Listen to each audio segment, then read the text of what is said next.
కాదు ఇప్పుడు కొత్త పార్టీ పెడతా ఉంటుంది ఏమైనా అవుతుందా? కొత్త పార్టీ పెట్టినా ఎందుకు అనుకుంటా పోతుంది. అంతేనా? లేకుండా పోతుంది.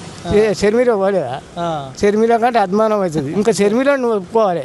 పైసలు బాగున్నాయి అంటే మా దగ్గర ఖర్చు పెడతా లేకుండా ఎక్కడి మనకు కూడా పైసలు ఇప్పుడు పబ్లిక్ కూడా ఉన్నది. హైదరాబాద్ లో కిరాయికి ఉన్నది. ఆ కిరాయి కట్టడానికి కూడా కష్టం ఉండే. నువ్వు అసంటిది ఇలా కోట్లు సంపాదించి 1000 కోట్లు సంపాదించినావు. 1000 కోట్లు సంపాదించి వాళ్ళ మీద మరవాడు నీ కుటుంబం నువ్వు విమర్శించుడు నీదేమైనా ధర్మమేనా? కష్టం చేసి సంపాదించిందంటగా. ఏం కష్టం చేసిందే మరి? ఏమైనా రాళ్ళ రప్పలు మోసినవా? ఏమైనా ఏం చేసినవని నువ్వు ఏం కట్టం చేసినావు? బంగ్లాల భవంతులు కట్టం చేసి సంపాదించినవా? ఏదైనా వ్యాపారం చేసినవా? రాజకీయ దోహం అంత తప్ప ఏం చేయలే ఆమె.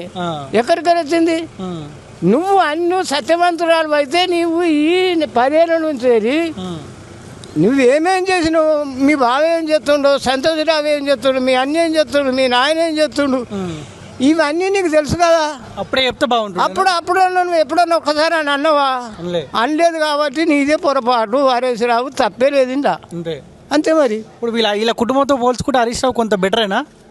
వాస్తవాన్ని చెప్పాలంటే హరీష్ రావు కుడి భుజమే, అన్నిటికీ సహకరించుడు. లేకపోతే ఈయనకు ఒక పరిపాలన చేయాలంటే ఒక హరీష్ రావు కుడి భుజం అంటుండు. కేసీఆర్ ఇక్కడ కామారెడ్డిలో పోటీ చేసేగా, కవిత నిజామాబాద్ ఎంపీగా పోటీ చేసిందిగా, ఓడగొట్టింది సంతోష్ రావు హరీష్ రావు ఇద్దరంట అని పుట్టిస్తుంది ఈమె. అంతేనా? అయితే ఇటు అన్నను రామారావును ఓడించేందుకు సిరిసులకు ఈ గజిబెలికి ఈ డబ్బులు పంపిండు హరీష్ రావు అని ఒక డ్రామా. అంటే పంపొచ్చు. మరి ఆనాడు నానమని బాగా గిట్ట లోపల కుట్ర చేస్తుడు.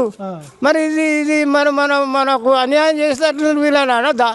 నువ్వు అప్పు లేదు ఇప్పు లేదు, నువ్వు జైలుకొని వచ్చి గడ్డకు నీకు ఎల్మ అహంకారం వచ్చిన మాటలు మాట్లాడి ఏం చేస్తారు తెలంగాణ ప్రజలను? మీరు ఎల్మ ధరలు నేను ఉన్నది మాట్లాడతా.